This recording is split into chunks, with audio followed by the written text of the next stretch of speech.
Mas eu queria contar para você o que hoje me faz passar adiante e ver que é profundo, porém eu consigo passar. Quando eu estava no pico da minha depressão, e eu pensei, eu não quero ser mãe, eu não consigo me vendo sendo mãe sem a minha mãe, porque minha mãe era tão ansiosa para ser vó que desde criança ela sonhava com isso comigo. E quando eu perdi a minha mãe, a primeira coisa que eu gritei em voz alta: como os meus filhos terão avó? Ela não conheceu os netos. Era a frase que eu falava, ela não conheceu os netos, numa revolta de reivindicar minha mãe de volta para Deus. Ela não conheceu os netos. O Senhor errou no tempo, o Senhor recolheu antes. Ela não viu os netos. Um ano depois, a melhor amiga dela saiu de Brasília e veio me visitar e disse assim: Marcela, eu acho que agora eu posso te contar um segredo que a sua mãe pediu para eu não te contar. Alguns dias antes de falecer, Deus havia me falado que ia levar a sua mãe, mas eu não poderia falar isso. Era o braço direito da minha mãe e era literalmente Marta, e o nome dela é Marta. E ela ficou hoje no lugar da minha mãe como pastora e é muito amada. E ela falou: Marcela, a sua mãe sabia, porque ela teve uma visão, que o Espírito Santo vinha e falava pessoalmente que ia levá-la para Ele. E se eu soubesse disso na época, eu sei o que eu faria e o Espírito Santo também. E sabe o que meu pai e o que meu irmão faria? Nós brigaríamos com ele. Não, Espírito Santo. Não é assim não. Eu nem ligaria quem é o Espírito Santo. Eu ia falar com o Espírito Santo. Não, o Senhor não vai fazer isso. Não faça isso. Eu lembro de quando a minha mãe estava entubada. O meu pai e a minha mãe foram entubados e foram desenganados juntos. Fora que o irmão do meu pai também estava já há um mês entubado. E eu lembro de colocar a minha testa, e ela é bem grande, então você imagina quantas pedras colaram nela. Nos pedregulhos na frente do hospital, eu colocar minha testa nas pedras e de levantar até com as pedras coladas aqui e falar: Senhor, se o Senhor fizer isso, o Senhor vai me destruir. O Senhor tem que entender que esse frio é maior do que meu cobertor, não dá para mim. Até que, inclusive, eu tinha acabado de fazer o clipe de uma música que chama Paciente. E a minha mãe estava como paciente de hospital, mas eu tinha que ser paciente. E a música fala exatamente sobre... é uma poesia que fala sobre a duplicidade dessa palavra. Paciente de ser paciente e esperar, e paciente de hospital. O que tem tudo a ver quando a gente precisa de um milagre. Que a gente senta na sala de espera, ela é fria, você fica sozinho. Mas você espera que Jesus, em algum momento, como seu médico dos médicos, que é diferente do público, que você não sabe se vai aparecer, ele vai aparecer. E por mais que pareça que demore, os médicos dos médicos aparecem. Só que você tem que ser paciente. Principalmente quando você é paciente. Piora. E aí eu falei para minha mãe, eu falei assim: Senhor, eu não vou suportar isso. E a própria gravadora que na época eu estava, ela viu a delicadeza do assunto, ela falou: nós não podemos lançar essa música, tem muito a ver com o que ela está passando. A música fala assim, ó: o médico dos médicos cura a alma, corpo e mente. E as pessoas começaram a me questionar, porque a música já tinha saído nas plataformas digitais e o clipe viria. E já tinha saído ali poucos dias depois a minha mãe foi internada. E pessoas começaram a falar assim: Marcela, e agora? Ele não é o médico dos médicos, por que ele não cura sua mãe? O diabo enviava pessoas assim. E eu lembro que, sem eu saber, na noite que a minha mãe partiu, o Espírito Santo falou assim para mim: se eu levar a sua mãe, você vai deixar de me amar? E eu falei: Senhor, não brinca com isso. Pois ele falou assim: eu quero um ato público. Eu falei: Senhor, o senhor acha que o Senhor não está sendo pesado?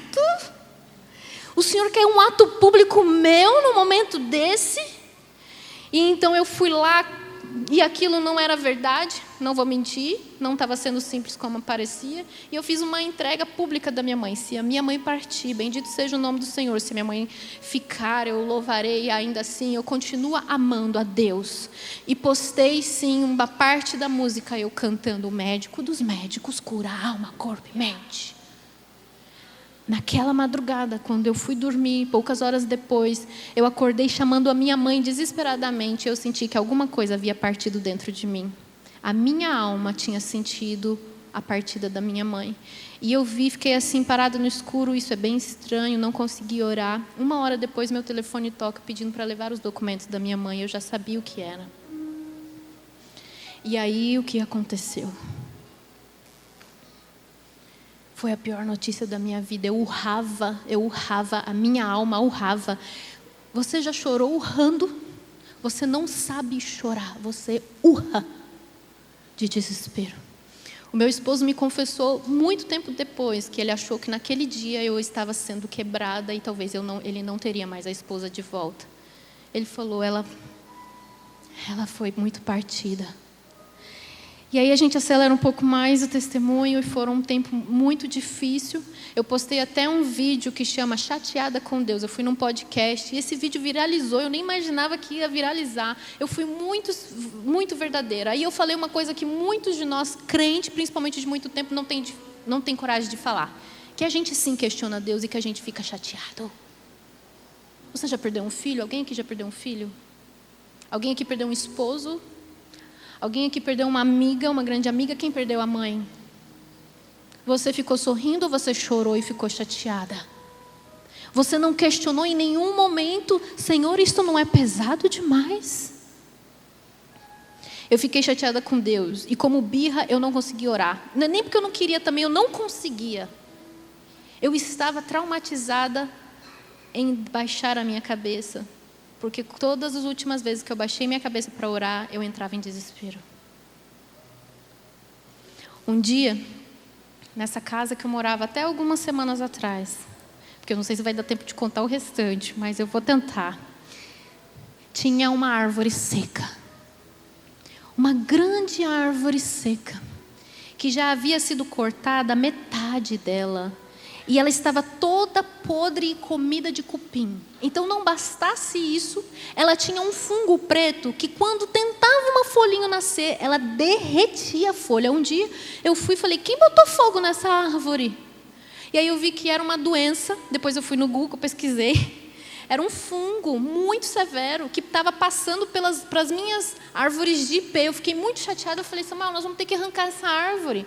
Vamos arrancar essa árvore porque um dia ela ainda vai cair na cabeça de alguém aqui e ainda está estragando as outras plantas. Olha que árvore feia. Eu não tenho nem foto dela, porque toda vez que eu fazia um vídeo, uma foto no meu quintal, eu não deixava ela aparecer, porque ela era muito feia. Então, nesse dia, eu não tinha me alimentado bem, eu ainda estava com meu pijama, já era quase fim do dia, eu ainda estava arrastando o meu chinelo, com o meu cabelo ceboso. Quando a mulher está chateada, o cabelo paga o pato. E o Samuel tinha saído e eu falei, bom, agora eu estou livre para fazer drama, porque ele não vai ficar preocupado. Meu Deus, minha esposa está louca. Eu fui lá para o quintal e fiquei assim, de pijama, com o cabelo ceboso. E eu comecei a chorar. E eu fui chorando para o fundo do quintal, para os meus cachorros. Meus cachorros se preocupam quando eu choro. Meus cachorros também não se preocuparam que eu estava chorando demais. E eu fui andando para o fundo do quintal quando eu me deparo com aquela árvore seca. Então eu bati naquela árvore. Tipo assim, você já perdeu tudo? A coisa mais valiosa da vida da sua vida era a sua mãe. Você já perdeu, sabe quando você não tem mais nada para perder? Você não está daquela revoltinha? No meu caso era bem profundo.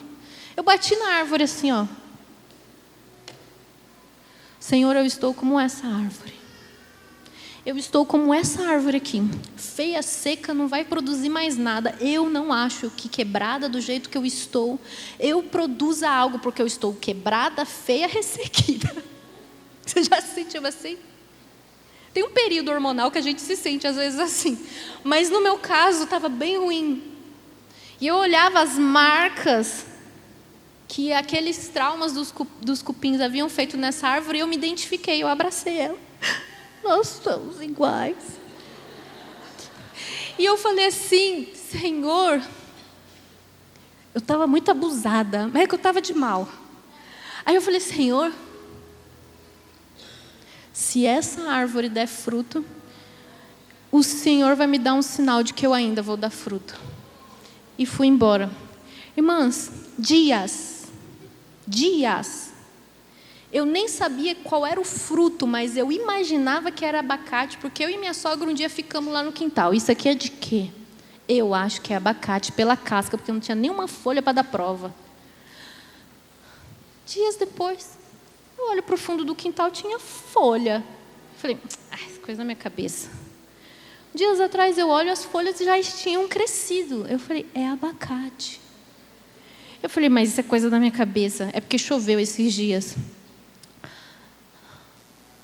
Dias depois, eu esqueci disso. Eu esqueci porque eu não achava mesmo que nem Deus tinha... Eu até pedi perdão, para ser sincero. Senhor, me perdoa por eu ter sido tão birrenta. Quando eu estou passando no quintal, porque era no fundo, a árvore era abandonada. Eu estou passando no quintal, um monte de abacatezinho pendurado. Mas não era pouco não, era lotado. Aí eu fui no Google, época de abacate. Não, isso aqui está errado. Todas as árvores secas e esse abacate, que era a pior de todas, mais bonita do que todas as árvores do quintal, não tinha sentido. Não tinha chovido, não. Época de abacate. Eu contei a data, eu falei, está errado. Está antes do tempo. Está antes da estação. E ela não somente veio antes da estação, como ela durou depois da estação. Eu lembro de um dia pegar uma caixa desse tamanho e enfiar de abacate, que eu pedi para o Samuel carregar para mim, que eu fui no salão da minha amiga. Eu falei, dá para os seus funcionários, que eu não aguento mais abacate. E foi o abacate mais lindo que até hoje eu comi na minha vida, porque como se não bastasse os frutos, eles eram frutos excelentes. Parecia que o meu abacate nascia lustrado, desse tamanho. Eu não conseguia comer metade de um abacate.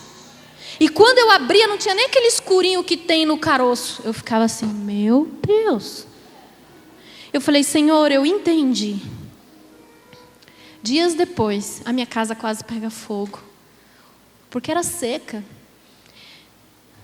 E um fogo imenso. Deixa eu contextualizar vocês. Eu morava tipo numa chácara, na última casa do condomínio.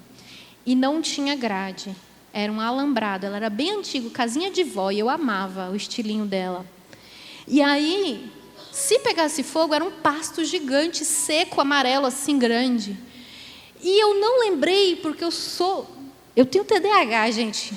Vou confessar, é uma luta. E aí, eu não lembrei, e o meu esposo também, querendo carregar resolver um monte de coisa, não lembramos que haviam 2 botijões de gás cheio a menos de 1 metro do alambrado. E o fogo chegou, veio vindo, queimando todo o alambrado, ao ponto de que até os fios derreteram que passavam pelo alambrado. O que eu fiz? Eu tinha 3 galinhas, eu corri para salvar as galinhas. Eu lembro que eu até queimei aqui, do tanto que o mormaço do fogo estava alto. E aí eu saí com as minhas galinhas, todos os vizinhos vieram, porque eles sabiam que aquela casa era a mais perigosa de queimar do condomínio. E aí peguei meu papagaio, peguei meu gato, peguei 3 cachorros, eu não sabia mais o que fazer, ninguém lembrou do botijão. Quando eu vejo, eu estava no meio da sala com um monte de vizinhas dentro. Pega o que é mais importante, o que é mais importante para você? E eu comecei a chorar, eu falei, minha mãe acabou de morrer.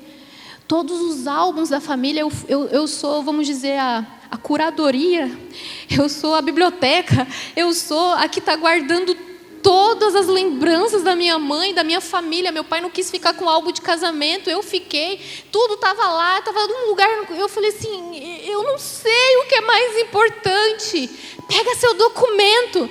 Eu lembro que eu corri e eu peguei o meu anel de noivado e o anel da amizade da minha mãe, que foi o último anel que estava no dedo dela quando ela faleceu, que era o anel da amizade nosso.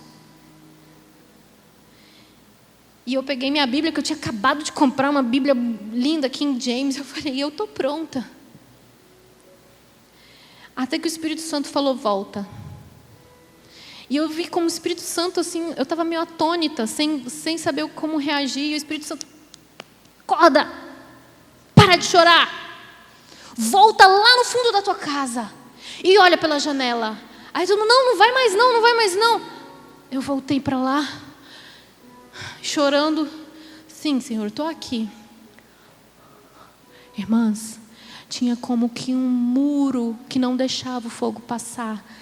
Exatamente ali onde... Porque o quintal era fundo, grande, e veio todo o quintal quando chegou ali na casa, onde estavam os botijões. O fogo fez um corte exato assim. Atravessou exato, cortadinho assim, e depois voltou logo após o meu portão. E aí tinha aquele caminhão gigante de bombeiro apagando lá, porque a chama era tão alta que eles viam assim, não pode ficar na casa, olha o tamanho dessa chama, se essa chama aqui está aqui, imagina lá dentro que não tem muro, porque a partir do meu portão voltava o muro do condomínio. Irmãs, ninguém explica, mas às vezes a gente é lerda. Deus me acordou de madrugada e falou assim, você não entendeu o que eu fiz por você. Você vai pegar uma escada, você vai pular na fazenda e você vai ver o que eu fiz.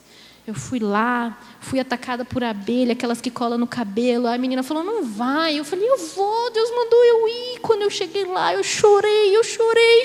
Porque estava exatamente esse quadrado assim.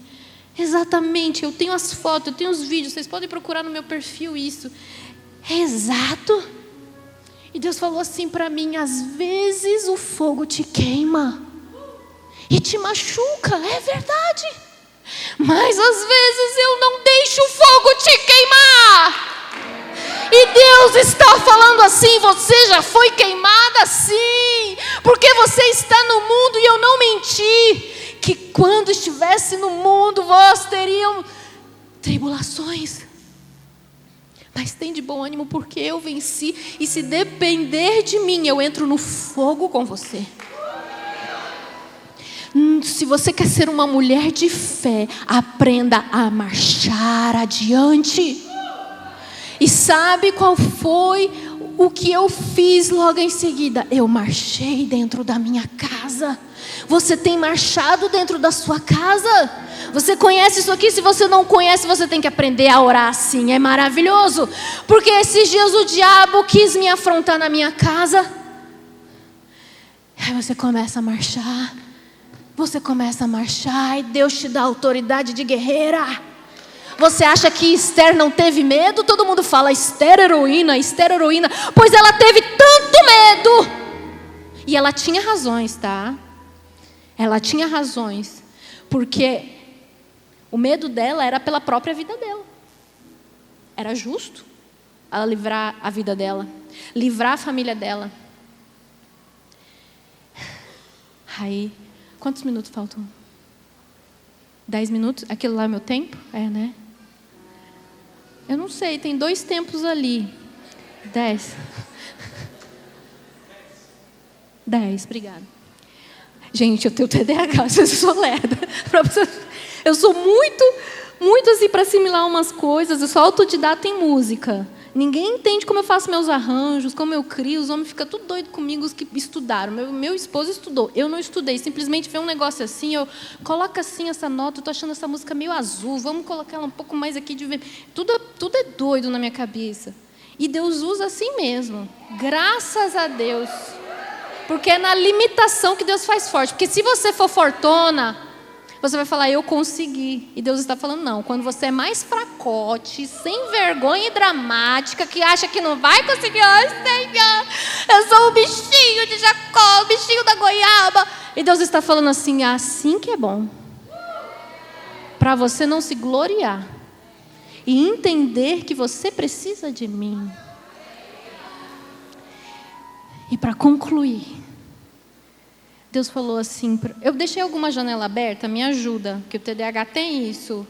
Ele abre janelas e não fecha. Meu marido que às vezes fica ajudando, volta a falar o final da história. Acho que isso aqui foi identificação de alguém.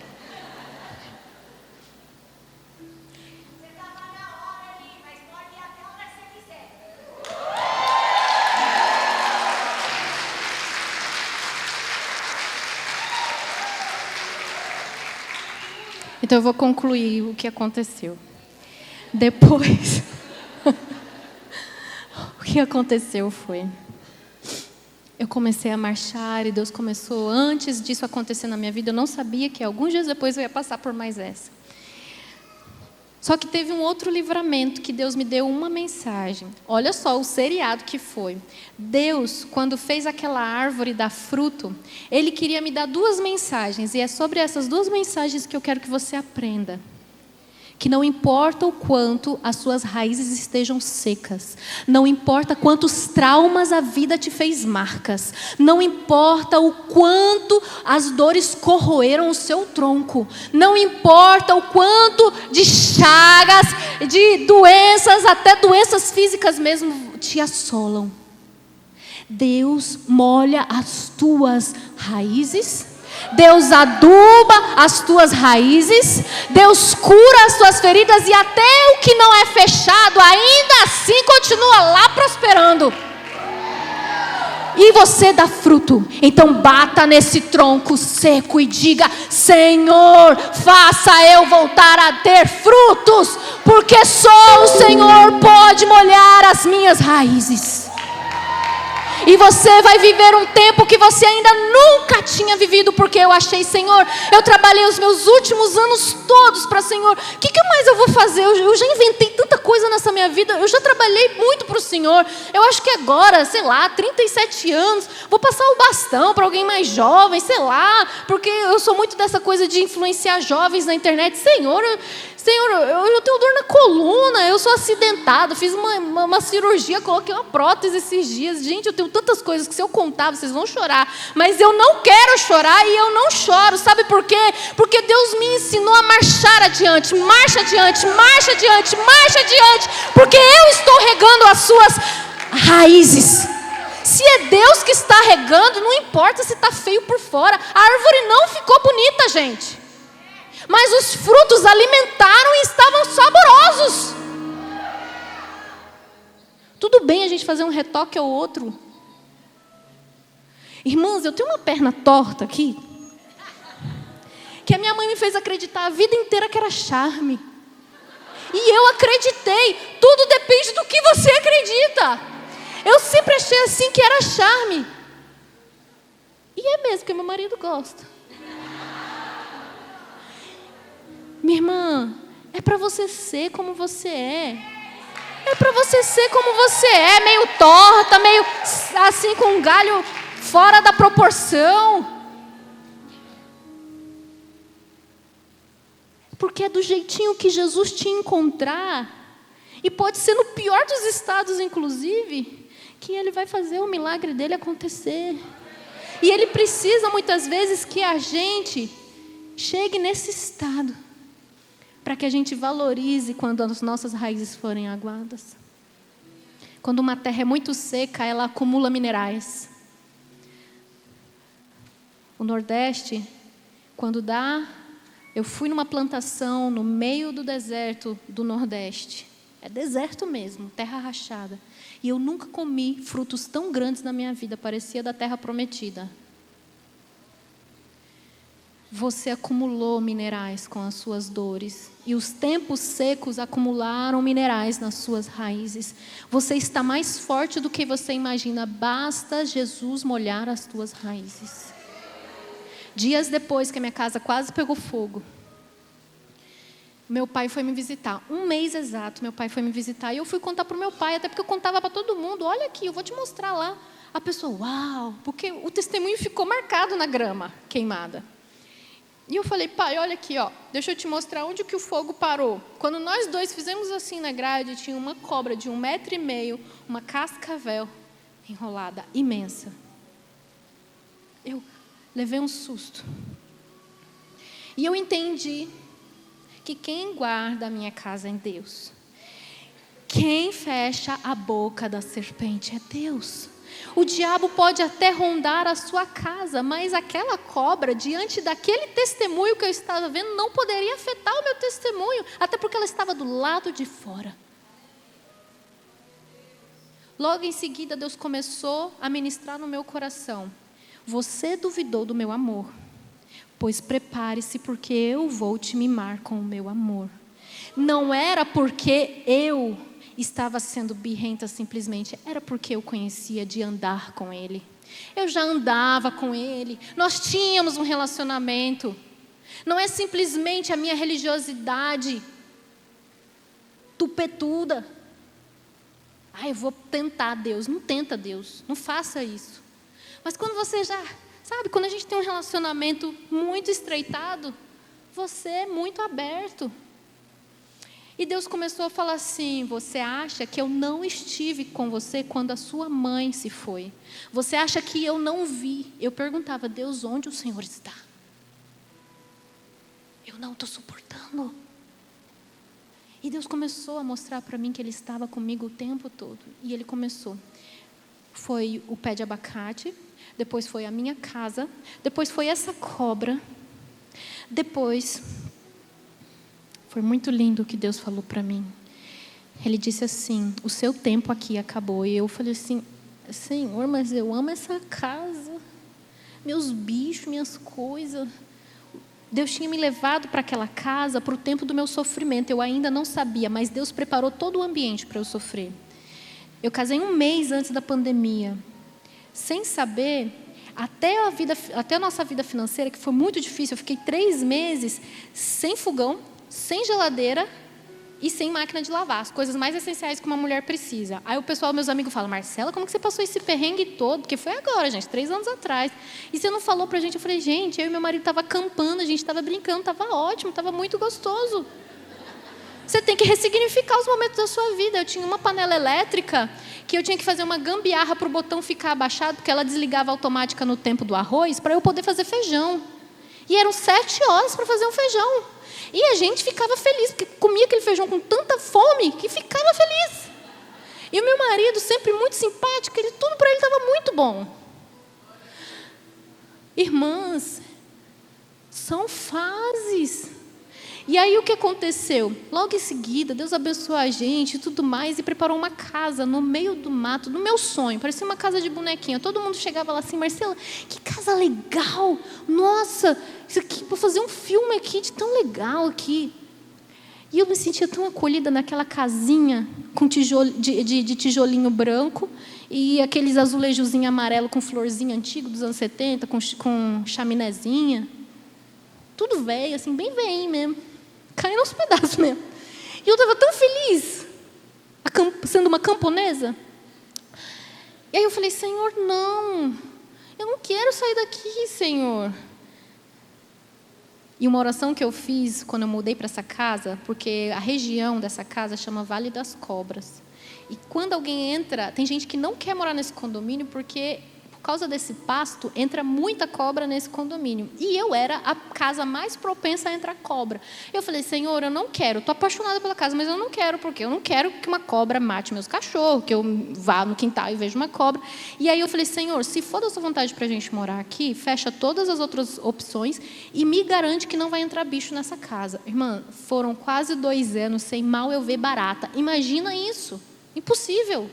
Eu via mais barata na casa da minha mãe, que era na cidade, do que lá. Quando eu via, era aquela pretinha de mata, tá ok. Nunca fui picada por nada, não aparecia nada, rato, nada.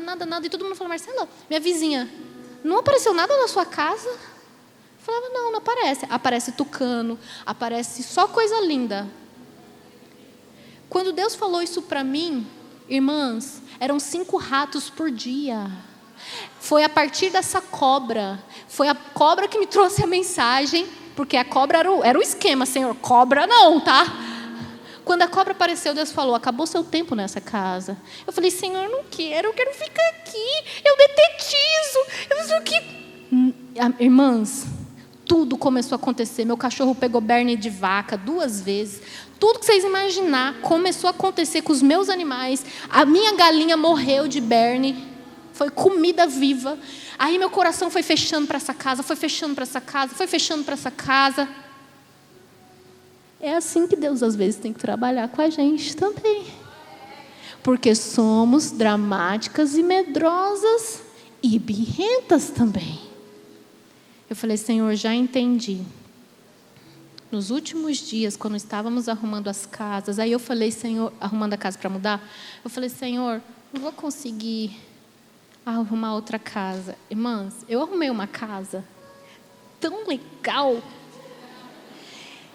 que foi um arquiteto que ficou 15 anos, abriu uma marcenaria para construir essa casa. E do nada ele falou assim: vou morar fora e estou alugando essa casa. A gente viu quando a casa entrou no site, literalmente. E quando eu mostrei para o meu esposo, ele falou, isso é vírus, isso não existe, isso não é nem no Brasil. Que era uma casa muito legal. Ela parece um teatro. E a minha cor predileta é verde musgo. Já tinha um lugar para estúdio, todo pintado em verde musgo e madeira. As janelas são gigantes. Eu nunca tinha visto uma casa tão linda. Aí eu falei, Samuel, vamos mudar. Vamos mudar, porque eu achei a casa que eu quero. Não quero mais essa casa. Peguei um desgosto na casa. Fiquei metida da noite por dia. Não quero mais ser camponesa. Eu quero morar naquela casa lá. E Deus começou a preparar tudo. Faz alguns dias que eu mudei. Esteja preparada para mudanças. Esteja, porque vai ser bom. Aí você fica se debatendo, Senhor, eu não quero, vai vir praga na sua vida. Não faça isso. Se às vezes está vindo pragas que você não queria na sua vida, preste atenção, às vezes é o momento de mudar a rota. E às vezes Deus tem que ser bem pedagógico. Vamos, minha filha, é por aqui mesmo, vamos, tapinha na bunda, vamos. Quando eu cheguei nessa casa, eu descobri que estava grávida. É eita atrás de eita. Foi aí que o Senhor falou, eu estou te preparando para algo melhor. Sabe quando você me perguntou lá na árvore se você ainda ia dar frutos? Eu te trouxe para essa casa para você voltar a trabalhar. Porque, gente, eu tirei um tempo na minha vida, eu não compunha mais, eu não queria mais fazer as coisas, eu não postava, porque meu ministério é na internet, para influenciar as pessoas mesmo. Eu não queria postar, eu não queria falar nada, era raro postar uma coisa, lançar uma música. E Deus falou assim, lembra que você me perguntou? Pois agora eu estou te preparando. Não tinha como eu fazer estúdio naquela casa, porque era galinha cantando, era um monte de coisa, não tinha espaço para isso. E Ele me leva para uma casa que literalmente já tinha um estúdio pronto. O que eu quero te dizer com isso? Coisas na sua vida, pessoas irão partir. É inevitável. Vai chegar um momento que talvez você vai estar tão seca que você vai achar que é o seu fim. Mas Esther foi medrosa. Mas ela entrou na Bíblia como heroína exatamente porque ela foi estratégica. Entre na guerra para marchar, mas seja estratégica. Tenha uma fé inteligente. Comece a planejar melhor as suas coisas, mulher. Se planeje. Estão vindo tempos novos na sua vida. E só quem é mulher de fé, pronta para tempos atuais, é que vai ter a sua fé em Deus fortalecida sem ser alterada por esses tempos. E eu termino com a mensagem que Mordecai, o primo ou o tio, tem duas versões, tem cogitações de quem Mordecai era, de Esther, que falou para ela assim: ei, Esther, entre no plano, porque não significa que por você ser rainha, as coisas vão ficar bem para você. Não foi para este tempo que você está aqui? Pergunte isto para a tua amiga. Não foi para este tempo que você está aqui? Não foi para este tempo que Deus te estabeleceu rainha? Quantas aqui já perguntaram, nasci na época errada? Eu vim te dar uma notícia, Deus não faz nada errado, Ele é soberano e Ele faz tudo no tempo certo. Pare de questionar os tempos que não deram certo na sua vida e parta para uma guerra, onde você pode sim atravessar o laguinho com um passo largo. Marche adiante, marche adiante, marche adiante.